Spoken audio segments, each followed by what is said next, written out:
दिल्ली में paint factory में आग, 11 लोगों की मौत। आग पर काबू पाने में लगे 4 घंटे, पुलिस ने चलाया सर्च ऑपरेशन। मोदी का रेवाड़ी हरियाणा दौरा, 9,750 करोड़ की विकास परियोजनाओं का किया उद्घाटन। गुरुग्राम मेट्रो रेल परियोजना की रखी आधारशिला।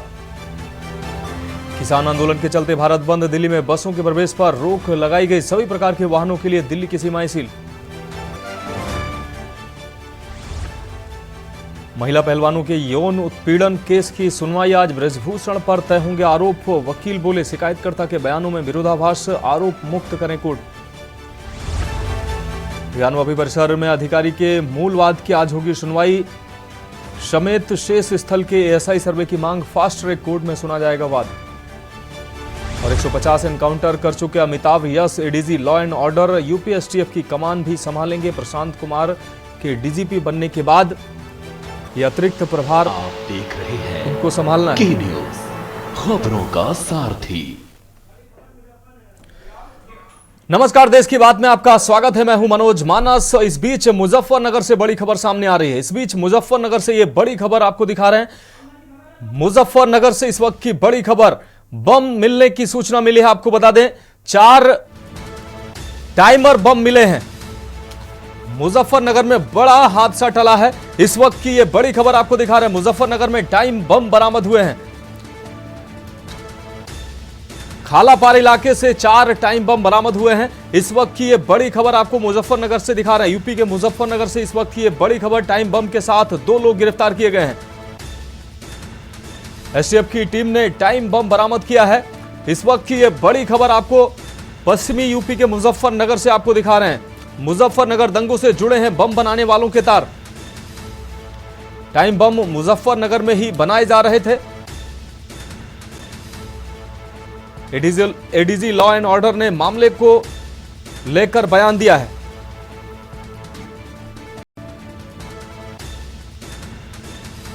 तो इस वक्त की यह बड़ी खबर आपको दिखा रहे हैं। मेरठ से पकड़े गए आरोपी ने बताई है बम बनाने की जगह।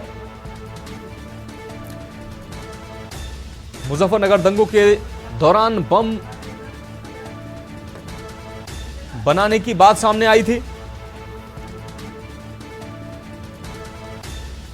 मुजफ्फरनगर में यह बड़ा हादसा, बड़ी अनहोनी टली है। 4 टाइम बम बरामद हुए हैं। 4 टाइम बम के साथ 2 लोगों को गिरफ्तार किया गया। इस वक्त की यह बड़ी खबर उत्तर प्रदेश के मुजफ्फरनगर से आपको दिखा रहे हैं। खालापार इलाके से 4 टाइम बम बरामद किए गए हैं। मुजफ्फरनगर में ये टाइम बम बनाए जा रहे थे और पुलिस और एसटीएफ ने 4 टाइम बम बरामद किए हैं। इसके साथ 2 लोगों को गिरफ्तार भी किया है। मुजफ्फरनगर दंगों से जुड़े हैं बम बनाने वालों के तार। तो ये बड़ी अनहोनी टली है। आपको बता दें आशीष यादव हमारे संवाददाता ज्यादा जानकारी के लिए हमारे साथ मुजफ्फरनगर से जुड़ गए हैं। आशीष, 4 टाइम बम मिले हैं, बड़ी अनहोनी टली है, क्या कुछ अहम अपडेट है?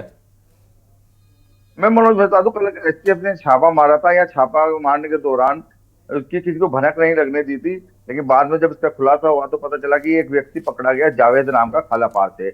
और 4 जो है जिंदा जो है टाइम बम मिले हैं। और बताया जा रहा है कि वो नेपाल का रहने वाला है और किसी महिला से उसने ये जो है देने की बात कही है। किसी महिला से इस टाइम बम को लेने देने की बात कही गई है। अभी इसमें एक और पकड़ा गया है, अभी उसका खुलासा नहीं हो पाया है।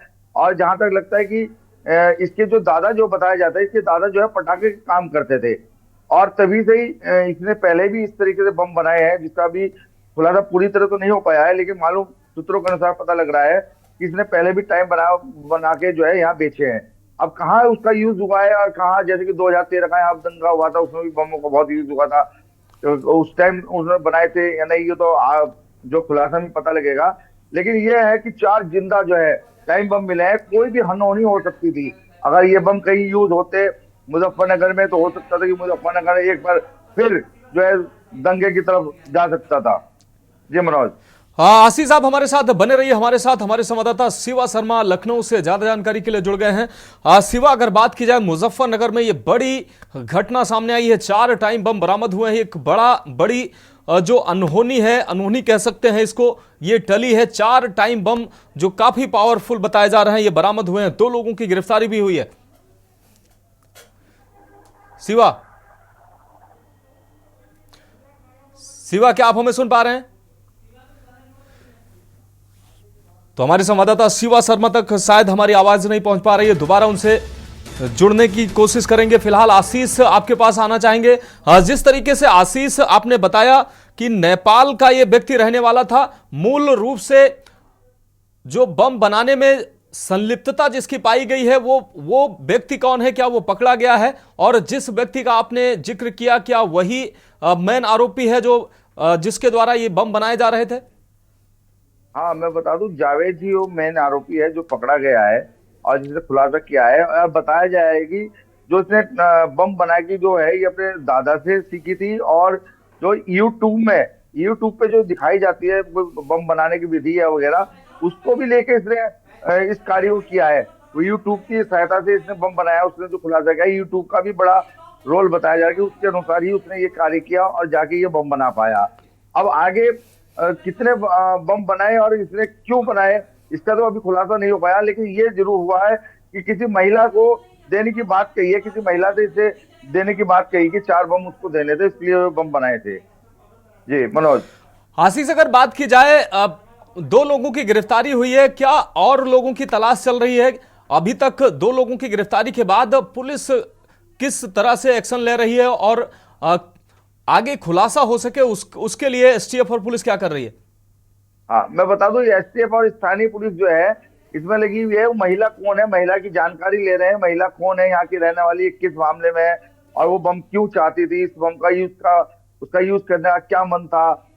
और तो उस महिला को अभी ढूंढ रही है। महिला को अभी ढूंढ नहीं पाई है, लेकिन उसको महिला को बताए हुए जो जगह पर जो है छापामारी है जारी है। अभी स्थानीय पुलिस भी लगी हुई है। अगर महिला पकड़ में आती है तो तभी खुलासा हो पाएगा कि उसने बम क्यों बनाए और क्यों बनवाए और क्या यूज उसका करने के लिए तैयार थी वो। जी मनोज। हाँ, निश्चित रूप से आशीष हमारे साथ बने रहिए। हमारे साथ हमारे संवाददाता शिवा शर्मा हमारे साथ जुड़े हैं, उनसे भी हम जानकारी लेंगे। उससे पहले एक ब्रेक का वक्त हो गया, ब्रेक के बाद जल्द हाजिर होंगे इसी खबर पर। बाद एक बार फिर से आपका स्वागत है। तो हम बात कर रहे थे मुजफ्फरनगर से, बड़ी खबर सामने आई है। आपको बता दें, बड़ी अनहोनी टली है। आपको बता दें, 4 टाइम बम बरामद हुए हैं, उसके साथ 2 लोगों की गिरफ्तारी भी हुई है। आपको बता दें, हमारे संवाददाता आशीष हमारे साथ बने हुए हैं, शिवा शर्मा भी लखनऊ से हमारे साथ जुड़ गए हैं। शिवा, आपके पास आना चाहेंगे। मुजफ्फरनगर में एक बड़ी अनहोनी टली है, 4 टाइम बम बरामद हुए हैं, जबकि 2 लोगों की गिरफ्तारी भी सामने आई है। एक बड़ी घटना यह हो सकती थी, क्या कुछ अहम अपडेट है शिवा? देखिए मनोज, एसटीएफ की टीम ने मुजफ्फरनगर जिले से इन 4 टाइमर बम को बरामद किया है और 2 लोगों की निशानदेही पे टाइमर बम की बरामदगी हुई, जिसमें एक शख्स जिसका नाम जावेद है, जो मुजफ्फरनगर का ही रहने वाला है। ये ADG law and order Amitabh Yash, जो खुद एसटीएफ के चीफ है, उन्होंने इस बात की जानकारी दी है कि जावेद जो है उसकी निशानदेही पे पूरे बम बरामद किए गए। हालांकि इन बमों को बनाने की और इसको योजना क्या थी, ये अभी इस बात का खुलासा जरूर किया जाएगा। लेकिन फिलहाल अभी इन 4 टाइमर बम मिलने के बाद में कहीं ना कहीं पुलिस विभाग और इंटेलिजेंस में एक बहुत बड़ा इनपुट मिला है और उनके लिए भी एक आश्चर्यजनक है कि किसान आंदोलन से पहले अगर ये बम बनाए गए हैं, वहां पर रखे गए थे, तो आखिरकार उसकी जरूरत क्या थी। एडीजीएलओ से इस बात का प्रश्न किया गया कि किसान आंदोलन पास में है और तमाम किसान जो है वो उत्तर प्रदेश में एक रणनीति रख रहे हैं, तो ऐसा तो क्या नहीं हो सकता कि ये किसान आंदोलन को प्रभावित करने के लिए बम बनाए गए थे। क्योंकि साफ तौर से अमिताभ यश ने इस बात को कहा है कि जो 2013 में मुजफ्फरनगर में दंगे हुए थे, वो इन्हीं लोगों ने बम बना करके वो बम बांटे थे जो उस दंगे में इस्तेमाल हुए थे। तो कहीं ना कहीं एक बड़ी रणनीति है, लेकिन इस रणनीति का खुलासा करने के लिए तमाम एसटीएफ के अफसर जुटे हुए हैं और दिल्ली से जो इंटेलिजेंस ब्यूरो की जो टीम है वो मुजफ्फरनगर पहुंच चुकी है। एसटीएफ की ये कहा जाएगा सूचना देने के बाद में, तो इंटेलिजेंस और एसटीएफ की यूनिट इस पूरे मामले पे जांच कर रही है और जो 2 लोग पूछताछ जिसमें की जा रही है, जावेद और एक अन्य शख्स, उनसे बहुत अहम जानकारी जुटाई जाएगी। और जरूर इन 4 टाइमर बम मिलने के बाद में जो और भी अगर इनके पास टाइमर बम है, वो इन्होंने कहाँ रखे हैं और सीधे सीधे इन टाइमर बम को बनाने का उद्देश्य क्या था। निश्चित रूप से सिवा एक अहम सवाल यह है कि ये 4 टाइमर बम मिलते हैं, इसके साथ ही आसपास के क्षेत्र, आसपास के घरों में सर्च ऑपरेशन भी नहीं करना चाहिए एसटीएफ और पुलिस को? क्या इस तरीके की व्यवस्था की गई है? सर्च ऑपरेशन किया गया है क्या? देखिए, जैसा कि मुजफ्फरनगर एसएसपी से अभी हमारी बात हुई है, उनका कहना है कि जिस घर से इस टाइमर बम को बरामद किया गया है उसके आसपास जो पुलिस की फोर्स है वो डिप्लॉयड कर दी गई है। एसटीएफ के जो अफसर है वो खुद आसपास के इलाकों में निगरानी रख रहे हैं और जावेद के द्वारा और इलाकों में जो सर्च ऑपरेशन है वो चलाया जा रहा है। क्योंकि इंटेलिजेंस ब्यूरो की भी टीम जावेद से पूछताछ कर रही है, तो ऐसे में बहुत ज्यादा चीजें अधिकारी बताना नहीं चाहते थे। उनका कहना था कि बहुत बड़ा ऑपरेशन है और इसी ऑपरेशन के चलते उनको आगे की जो लीड्स मिलेगी उस पर वो काम कर रहे हैं। लेकिन 4 टाइमर बम का मिलना एक बहुत बड़ी बात हो गई है मनोज, उत्तर प्रदेश के अंदर, वो भी खास तौर से जब किसान आंदोलन चल रहा हो, लोकसभा चुनाव पास में हो, प्रधानमंत्री नरेंद्र मोदी लखनऊ 19 तारीख को आने वाले हैं। ऐसे में इन टाइमर बम का मिलना बहुत बड़ा सवाल खड़े करता है। तो अब यूपी पुलिस की बहुत बड़ी जिम्मेदारी है कि उन लोगों से पूछताछ करना, उनके नेक्सस के बारे में पता लगाना और खास तौर से उनके इरादे के बारे में पता लगाना। निश्चित रूप से शिवा, आपका बहुत शुक्रिया। आशीष, आपका भी बहुत शुक्रिया। लोकसभा चुनाव जिस तरीके से नजदीक है, किसान आंदोलन भी चल रहा है, ऐसे में ये टाइमर बम मिलना बड़ी घटना हो सकती है और निश्चित रूप से एसटीएफ और पुलिस प्रशासन के लिए यह चिंता की बात है। यहां रुकेंगे, एक ब्रेक के लिए जल्द हाजिर होंगे। ब्रेक के बाद देश की बात में एक बार फिर से आपका स्वागत है। रुक करते हैं खबरों का। देहरादून से अहम खबर सामने आ रही है। सैनिक कल्याण मंत्री गणेश जोशी के आवास का घेराव हुआ है। उपनल कर्मचारियों ने आवास का घेराव किया है। पूर्व मुख्यमंत्री हरीश रावत ने प्रदर्शन को समर्थन दिया है।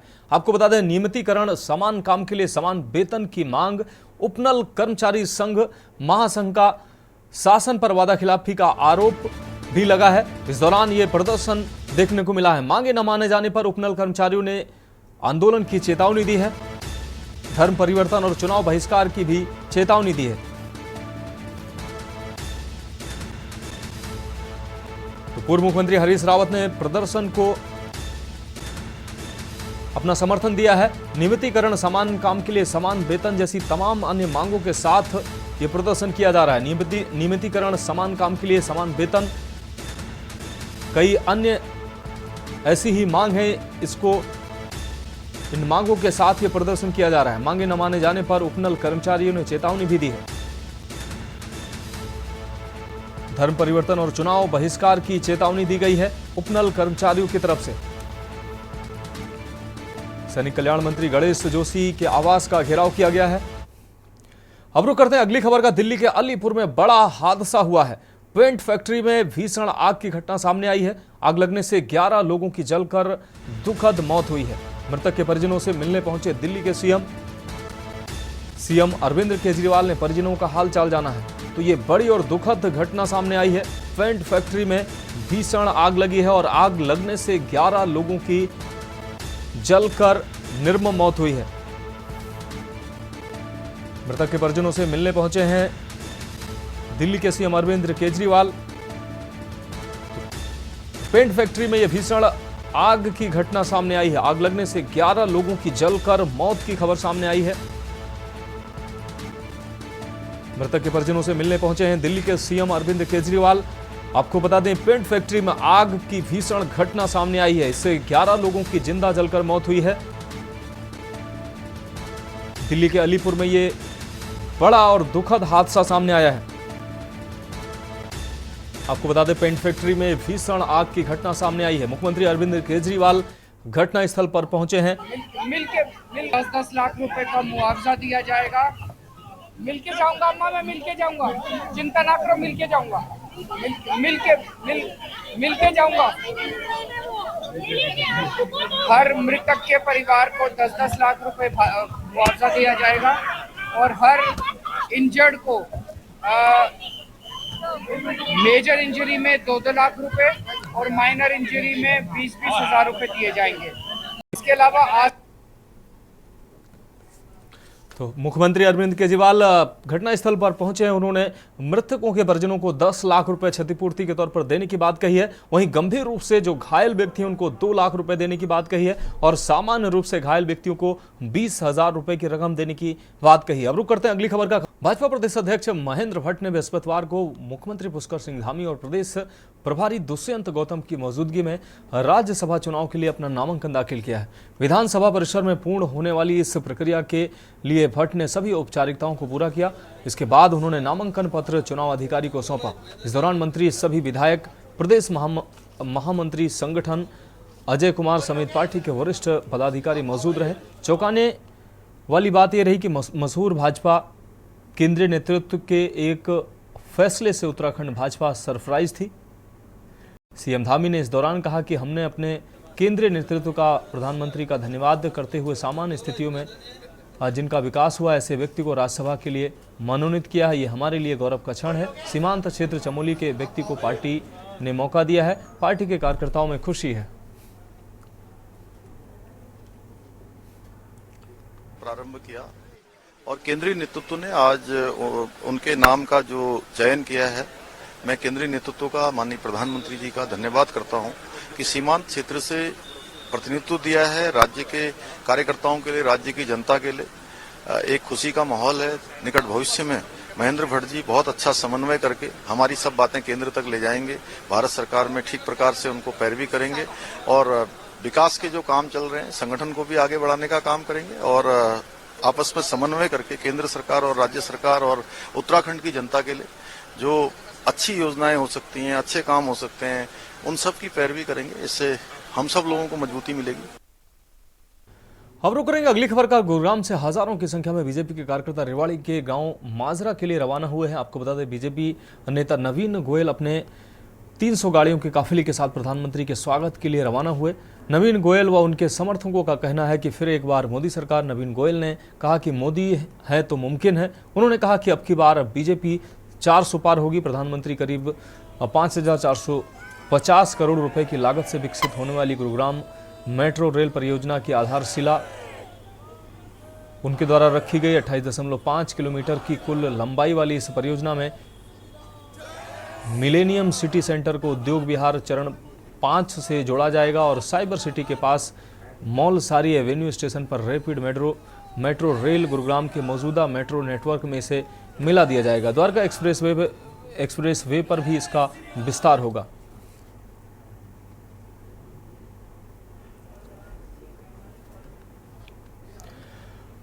अब बढ़ेंगे अगली खबर की ओर। भाजपा प्रदेश अध्यक्ष महेंद्र भट्ट ने बृहस्पतिवार को मुख्यमंत्री पुष्कर सिंह धामी और प्रदेश प्रभारी दुष्यंत गौतम की मौजूदगी में आपको बता दें, राज्यसभा चुनाव के लिए अपना नामांकन दाखिल किया है। विधानसभा परिसर में पूर्ण होने वाली इस प्रक्रिया के लिए महेंद्र भट्ट ने सभी औपचारिकताएं पूरी की हैं। इसके बाद उन्होंने नामांकन पत्र चुनाव अधिकारी को सौंपा है। इस दौरान मंत्री, विधायक, प्रदेश महामंत्री संगठन अजय कुमार समेत पार्टी के वरिष्ठ पदाधिकारी भी मौजूद रहे।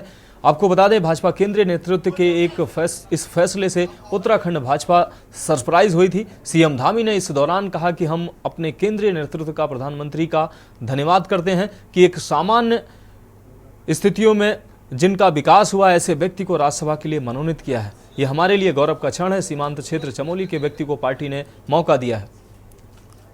प्रारंभ किया और केंद्रीय नेतृत्व ने आज उनके नाम का जो चयन किया है, मैं केंद्रीय नेतृत्व का, माननीय प्रधानमंत्री जी का धन्यवाद करता हूं कि सीमांत क्षेत्र से प्रतिनिधित्व दिया है राज्य के कार्यकर्ताओं के लिए, राज्य की जनता के लिए एक खुशी का माहौल है। निकट भविष्य में महेंद्र भट्ट जी बहुत अच्छा समन्वय करके हमारी सब बातें केंद्र तक ले जाएंगे। भारत सरकार में ठीक प्रकार से उनको पैरवी करेंगे और विकास के जो काम चल रहे हैं, संगठन को भी आगे बढ़ाने का काम करेंगे और आपस में समन्वय करके केंद्र सरकार और राज्य सरकार और उत्तराखंड की जनता के लिए जो अच्छी योजनाएं हो सकती हैं, अच्छे काम हो सकते हैं, उन सब की पैरवी करेंगे। इससे हम सब लोगों को मजबूती मिलेगी। भाजपा के प्रदेश अध्यक्ष महेंद्र भट्ट ने नामांकन करा दिया है। बधाई देने वालों का तांता लगा हुआ है। अध्यक्ष जी, बहुत बधाई, शुभकामनाएं। क्या प्राथमिकता रहने वाली है? देखिए, मैं अपने सभी कार्यकर्ताओं का आभार व्यक्त करता हूं, नेतृत्व का आभार व्यक्त करता हूं, प्रदेश के मुख्यमंत्री का आभार व्यक्त करता हूं। अनेक हमारे पूरे प्रदेश के सारे विधायक यहाँ उपस्थित हुए थे। सबने मेरे को अपना आशीर्वाद दिया है। मैं विश्वास दिलाता हूं इस उद्देश्य के साथ पार्टी ने जिम्मेदारी मुझे दी है। मेरा प्रयास रहेगा कि गिलहरी के रूप में मैं अपनी भूमिका अदा कर सकूं। मोदी जी का जो विजन है, उस विजन में मैं भी सहायक कार्यकर्ता के रूप में दिखाई दूंगा।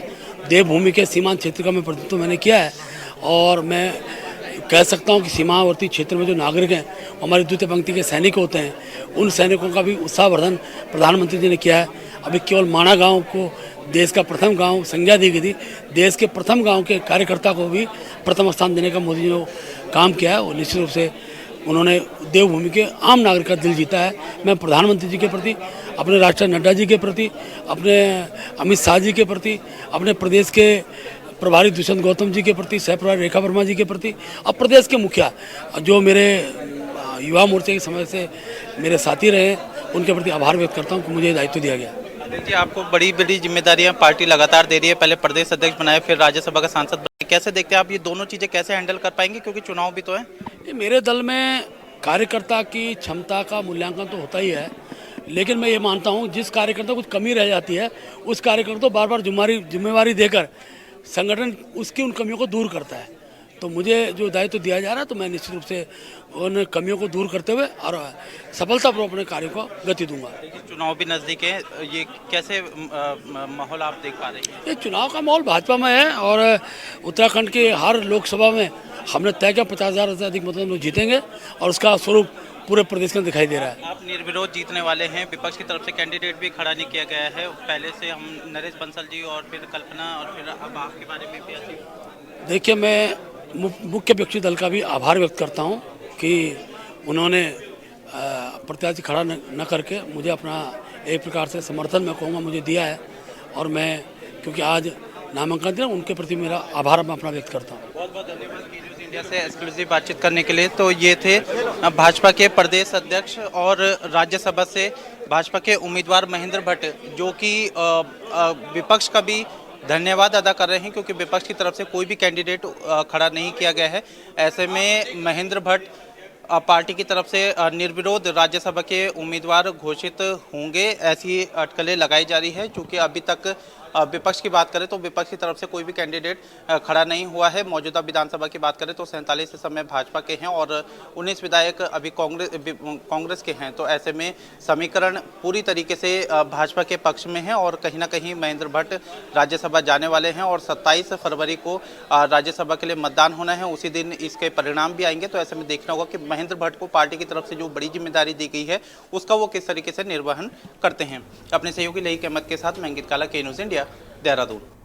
तो देश की बात में वक्त एक और ब्रेक का है। जल्द ब्रेक के बाद देश की बात में एक बार फिर से आपका स्वागत है। अब रुक करते हैं अगली खबर का। ग्यारसपुर में भारतीय किसान संघ के द्वारा 3 दिन से चल रहे धरना प्रदर्शन का धरना स्थल पर पहुंचकर एसडीएम मनोज उपाध्याय और तहसीलदार सौरभ मालवीय के आश्वासन पर किसानों ने अपना धरना समाप्त किया है। किसान अपनी विभिन्न मांगों को लेकर अनिश्चितकालीन धरना प्रदर्शन कर रहे थे, जिनमें से मुख्य मांगे ग्यारसपुर के माला देवी तालाब का सर्वे कर बांध बनाकर सिंचाई के लिए नहर निकाली जाए। वहीं माला देवी की पहाड़ी से मिलिट्री कैंप की ओर पहाड़ से पार को जोड़ा जाए। किसानों का गेहूं समर्थन मूल्य है वो 27 रुपये किया जाए और धान का समर्थन मूल्य 31 रुपये किया जाए। मौके पर पहुंचकर एसडीएम के द्वारा किसानों को आश्वासन दिया गया। किसानों की मांग को शासन तक प्रस्ताव बनाकर भेजा जाएगा और तालाब का सर्वे कराकर बांध बनाने का प्रयास भी किया जाएगा।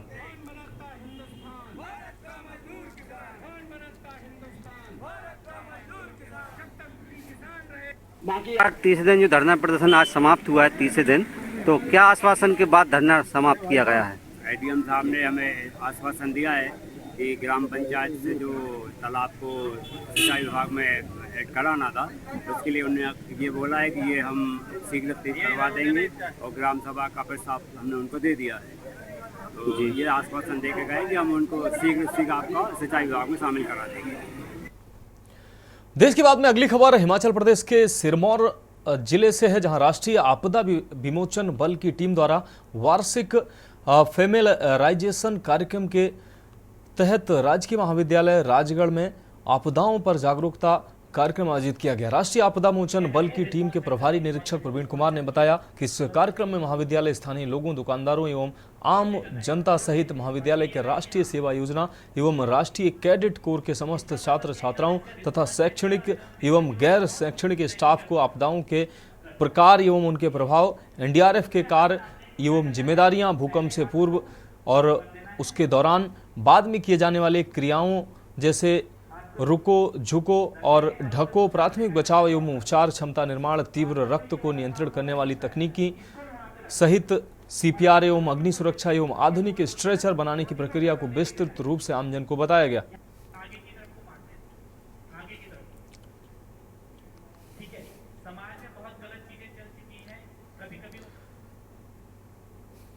देश की बात में अगली खबर पंजाब के गुरदासपुर जिले से है, जहां किसानों द्वारा अपनी मांगों को लेकर दिल्ली की तरफ कूच किया जा रहा है, जिसके तहत किसानों की ओर से भारत बंद का ऐलान किया गया।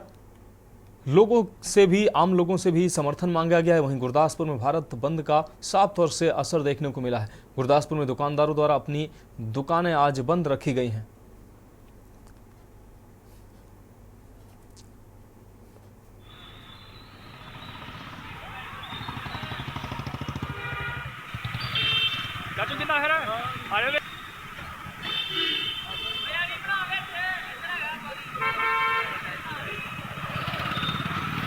ਸਰਵਿੰਦਰ ਸਿੰਘ ਨਾਮ ਹੈ ਭਾਜੀ। ਮੈਂ ਇੱਥੇ ਦਰਮਾਨੀ ਸ਼ੋਰੂਮ ਦਾ ਕਾਊਂਟਰ ਆ। ਅੱਜ ਆਏ ਸੀ ਕੰਮ ਤੇ, ਕੰਮ ਸਾਰਾ ਦੁਕਾਨਾਂ ਬੰਦ ਸੀ ਤੇ ਬਸ ਖੜੇ ਆ। ਬਸ ਇਸ ਕਰਕੇ ਧਰਨੇ ਧੋਣੇ ਲੱਗੇ ਹੋਏ ਆ, ਤੁਹਾਨੂੰ ਪਤਾ ਹੀ ਹੈ। ਧਰਨੇ ਕਰਕੇ ਦੁਕਾਨਾਂ ਸਾਰੀਆਂ ਬੰਦ ਕੀਤੀਆਂ। ਹੁਣ ਅੱਗੇ ਦੇਖੋ। ਜਿਵੇਂ ਹੁਣ ਦੁਕਾਨਾਂ ਬੰਦ ਹੋ ਰਹੀਆਂ ਵਾ ਲਗਾਤਾਰ ਹੀ, ਦੁਕਾਨਾਂ ਆਮ ਲੋਕ ਨੇ ਜਾਂ ਦਿਹਾੜੀਦਾਰ ਨੇ ਉਹਨਾਂ ਦਾ ਵੀ ਨੁਕਸਾਨ ਹੋ ਰਿਹਾ ਵਾ ਤੇ ਇਸ ਤਰ੍ਹਾਂ ਹੋਣਾ ਚਾਹੀਦਾ, ਕਿਉਂਕਿ ਜੇ ਸਰਕਾਰ ਮੰਗਾ ਮੰਨ ਲੇ ਤੇ ਹੋ ਸਕਦਾ ਵਾ ਕਿ ਧਰਨੇ ਲਾਉਣ ਦੀ ਨੌਬਤ ਹੀ ਨਾ ਆਏ। ਦੇਖੋ ਭਾਜੀ, ਕੁਝ ਨਹੀਂ ਹੋਣਾ ਚਾਹੀਦਾ। ਦੁਕਾਨਾਂ ਖੁੱਲ੍ਹਣੀਆਂ ਚਾਹੀਦੀਆਂ, ਧਰਨੇ ਨਹੀਂ ਲੱਗਣੇ ਚਾਹੀਦੇ। ਹੁਣ ਜੇ ਸਰਕਾਰ ਕੇ ਕੋਈ ਮੰਗਾਂ ਹੋ ਰਹੀਆਂ ਤਾਂ ਸਰਕਾਰ ਦਾ ਵੀ ਫਰਜ਼ ਬਣਦਾ ਹੈ ਕੋਈ ਮੰਗਾਂ ਪੂਰੀਆਂ ਕੀਤੀਆਂ ਜਾਣ। ਜੋ ਹੱਕ ਵਿੱਚ ਬਣਦਾ ਵਾ ਉਹ ਤਾਂ ਕਰਨਾ ਚਾਹੀਦਾ ਸਰਕਾਰ ਨੂੰ, ਤਾਂ ਕਿ ਇਹ ਨੁਕਸਾਨ ਤਾਂ ਨਾ ਹੋਏ, ਦੁਕਾਨਦਾਰਾਂ ਦਾ ਨੁਕਸਾਨ ਨਾ ਹੋਏ, ਮਜ਼ਦੂਰਾਂ ਦਾ ਨੁਕਸਾਨ ਨਾ ਹੋਏ, ਕਿਸੇ ਤਰ੍ਹਾਂ ਦਾ ਨੁਕਸਾਨ ਤਾਂ ਕੋਈ ਚਾਹੁੰਦਾ ਨਹੀਂ ਹੋਏ। तो मैं भी चाहना कि भाजी यह चीज़ नहीं होनी चाहिए। तो देश की बात में वक्त एक और ब्रेक का है, जल्द हाजिर होंगे। ब्रेक के बाद देश की बात में एक बार फिर से आपका स्वागत है। अब बात अगली खबर की करेंगे। खबर पटियाला से है, जहां पीआरटीसी कॉन्ट्रैक्टर वर्कर यूनियन की तरफ से आज भारत बंद को लेकर किसानों को समर्थन देते हुए पटियाला के बस स्टैंड चौक में धरना प्रदर्शन किया गया है। जानकारी देते हुए संगठन यूनियन सदस्य ने कहा कि अगर केंद्र सरकार के द्वारा मांगे जल्द नहीं मानी गई तो आने वाले समय में केंद्र सरकार के खिलाफ संघर्ष किया जाएगा। हरियाणा सरकार के द्वारा किसानों पर जो आंसू गैस के गोले गिराए जा रहे हैं उसको लेकर भी उन्होंने प्रतिक्रिया दी। किसानों ने सरकार के प्रति नाराजगी जाहिर किया है। सरकार ने किसानों पर आंसू गैस के गोले गिराकर गलत काम किया है।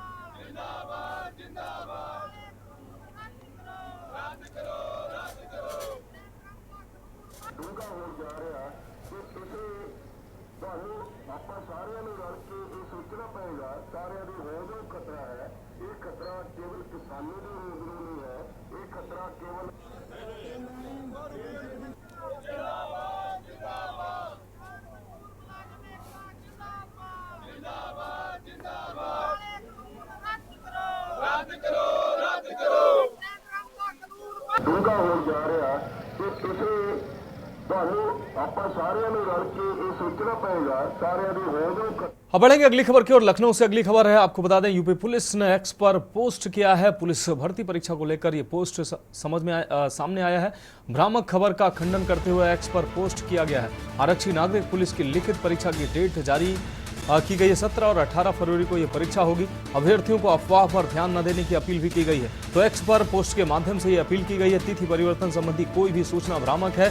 यूपी पुलिस की तरफ से एक्स पर पोस्ट कर इस बात का खंडन किया गया है कि इस तरीके की जो भी सूचनाएं भ्रामक चल रही हैं उस पर अभ्यर्थियों को ध्यान नहीं देना चाहिए। वो पूरी तरह से ये भ्रामक खबरें चल रही हैं।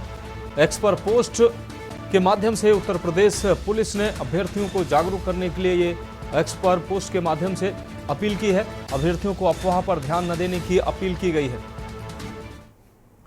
आपको बता दें, आरक्षी भर्ती की लिखित परीक्षा अपनी निर्धारित तिथि 17 और 18 फरवरी को आयोजित की जाएगी और निर्धारित समय से आयोजित की जाएगी। इस संबंध में अभ्यर्थी किसी भी प्रकार की अफवाह पर ध्यान न दें।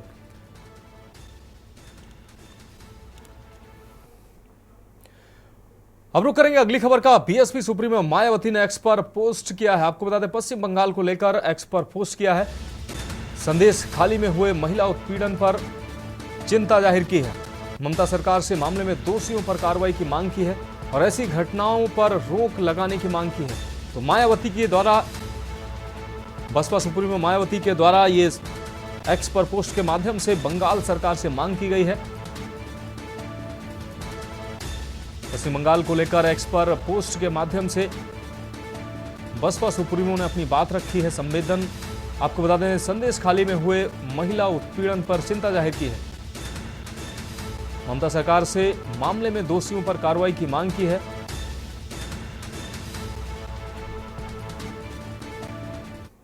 अब बढ़े अगली खबर की ओर। फतेहपुर से अगली खबर है। बेकाबू ट्रक ने बाइक सवारों को रौंदा। हादसे में बाइक सवार 3 लोगों की मौके पर ही मौत हुई है। ट्रक चालक मौके से फरार हुआ है। ट्रक पुलिस की हिरासत में बताया जा रहा है। सदर कोतवाली के पावर ग्रिड के पास ये घटना सामने आई है।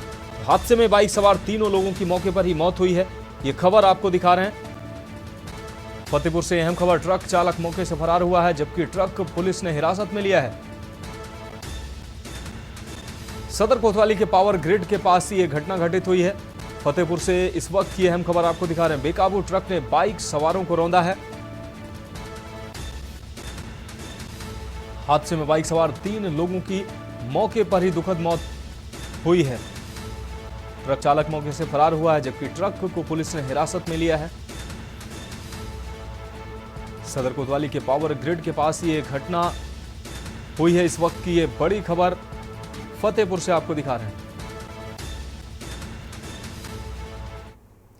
अब रुक करेंगे अगली अहम खबर की। बहराइच से अगली अहम खबर। एक्शन मोड में पुलिस कप्तान बृंदा शुक्ला नजर आ रही हैं। आपको बता दें, मॉनिटरिंग करते लापरवाह पुलिसकर्मियों पर एसपी का हंटर चला है। मोतीपुर थाने में 8 वर्षों से जमे 8 पुलिसकर्मियों को लाइन हाजिर किया है। तो एसपी ने बड़ी कार्रवाई की है, लाइन हाजिर किया है। लापरवाही करने पर पुलिसकर्मियों पर एसपी का यह हंटर चला है। एसपी की कार्रवाई की रडार पर लगातार लापरवाह पुलिसकर्मी बने हुए हैं। इस घटना के बाद पुलिसकर्मियों में हड़कंप मचा हुआ है। बहराइच से इस वक्त की बड़ी और अहम खबर आपको दिखा रहे हैं। मोतीपुर थाने में वर्षों से जमे 8 पुलिसकर्मियों को लाइन हाजिर किया गया है। यह अहम खबर बहराइच से आपको दिखा रहे हैं। लापरवाही करने वाले पुलिसकर्मियों पर एसपी का हंटर चला है और लगातार एसपी बृंदा शुक्ला के रडार पर लापरवाह पुलिस कर्मचारी बने हुए हैं।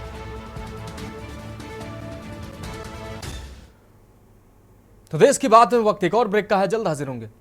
खबरों का सारथी। ब्रेक के बाद देश की बात में एक बार फिर से आपका स्वागत है। अब रुक करते हैं अगली खबर का। अगली खबर उत्तर प्रदेश के बरेली से है, जहां 3 तलाक पीड़िता ने अपनाया हिंदू धर्म। पीड़िता ने हिंदू धर्म अपनाकर बरेली के युवक से शादी की है। नसीमा खातून से बनी है मीनाक्षी शर्मा। हिंदू धर्म में 3 तलाक से पीड़िता की आस्था हिंदू धर्म में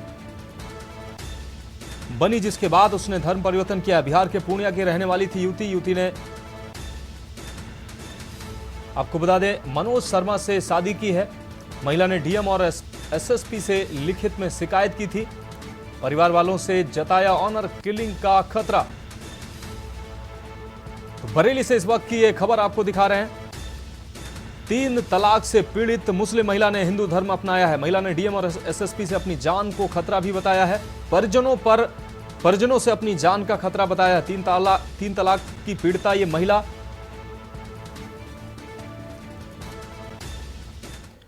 अब रुक करेंगे अगली खबर का। रायबरेली से अगली खबर है। 56 दिन बाद कब्र से निकाला गया है अधेड़ का शव। मौत की वजह का फिलहाल खुलासा नहीं हुआ था।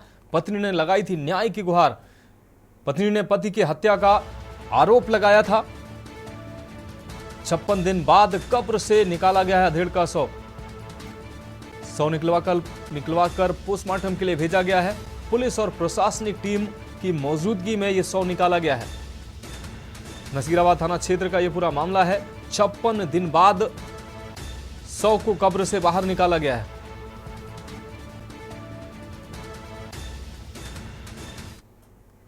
ये मैटर है हमारे पति का, मतलब मर्डर हुआ है ये दिल्ली में।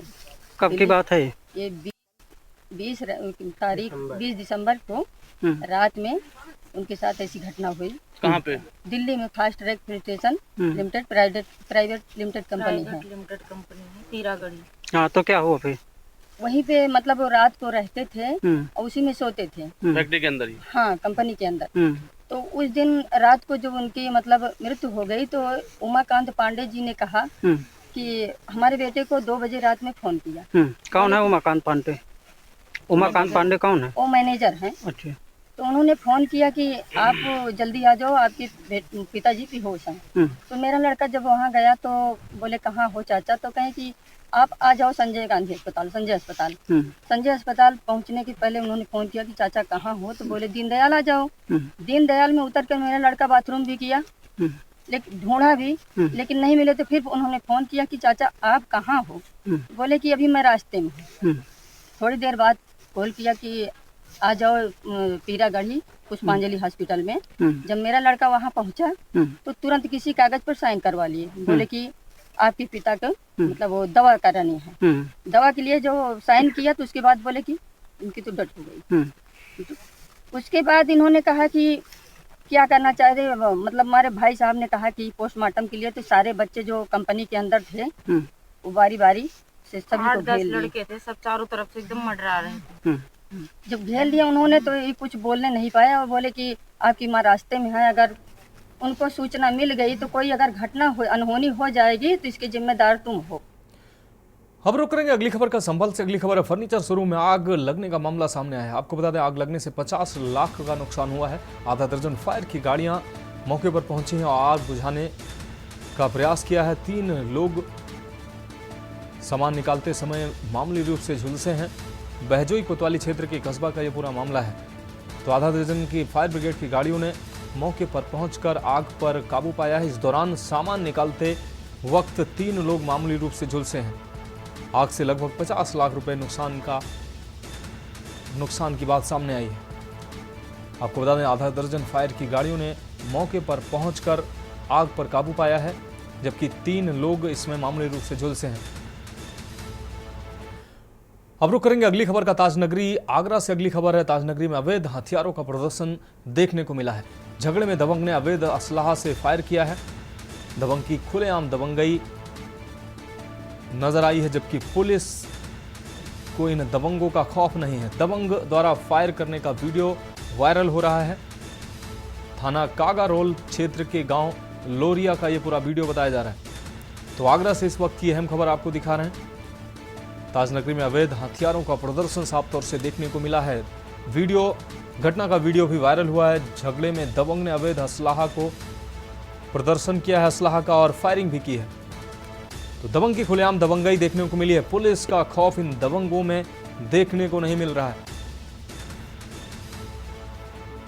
थाना कागरौल के गांव का यह मामला है। ताजनगरी में अवैध हथियारों का प्रदर्शन देखने को मिला है। घटना का वीडियो भी सोशल मीडिया पर वायरल हो रहा है। झगड़े में दबंग ने अवैध असलाहा से फायरिंग किया है। दबंग की दबंगई खुलेआम देखने को मिल रही है और पुलिस का इकबाल गिरता नजर आया है। आपको बता दें दबंगों को पुलिस का खौफ बिल्कुल नजर नहीं आया।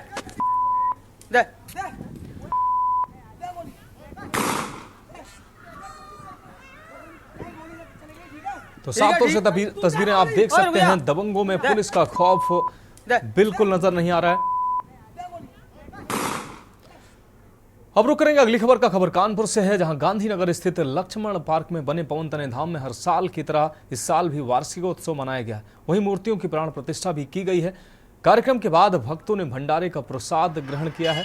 बुधवार को पवन तनय धाम हनुमान मंदिर लक्ष्मण पार्क में शिव परिवार की स्थापना पंडित गौरव शास्त्री द्वारा की गई। इसके अंतर्गत शोभा यात्रा गांधीनगर क्षेत्र में अलग अलग स्थानों से निकाली गई, जिसमें भक्तों ने भगवान के गीतों पर जमकर नृत्य किया है। क्षेत्र में घूम रही यात्रा का जगह जगह भक्तों ने फूलों की वर्षा कर स्वागत किया है। कार्यक्रम में मुख्य रूप से प्रधान सेवक सुरेंद्र तिवारी, क्षेत्र के पार्षद विवेक शर्मा, आदित्य गुप्ता व हजारों भक्तगण मौजूद रहे।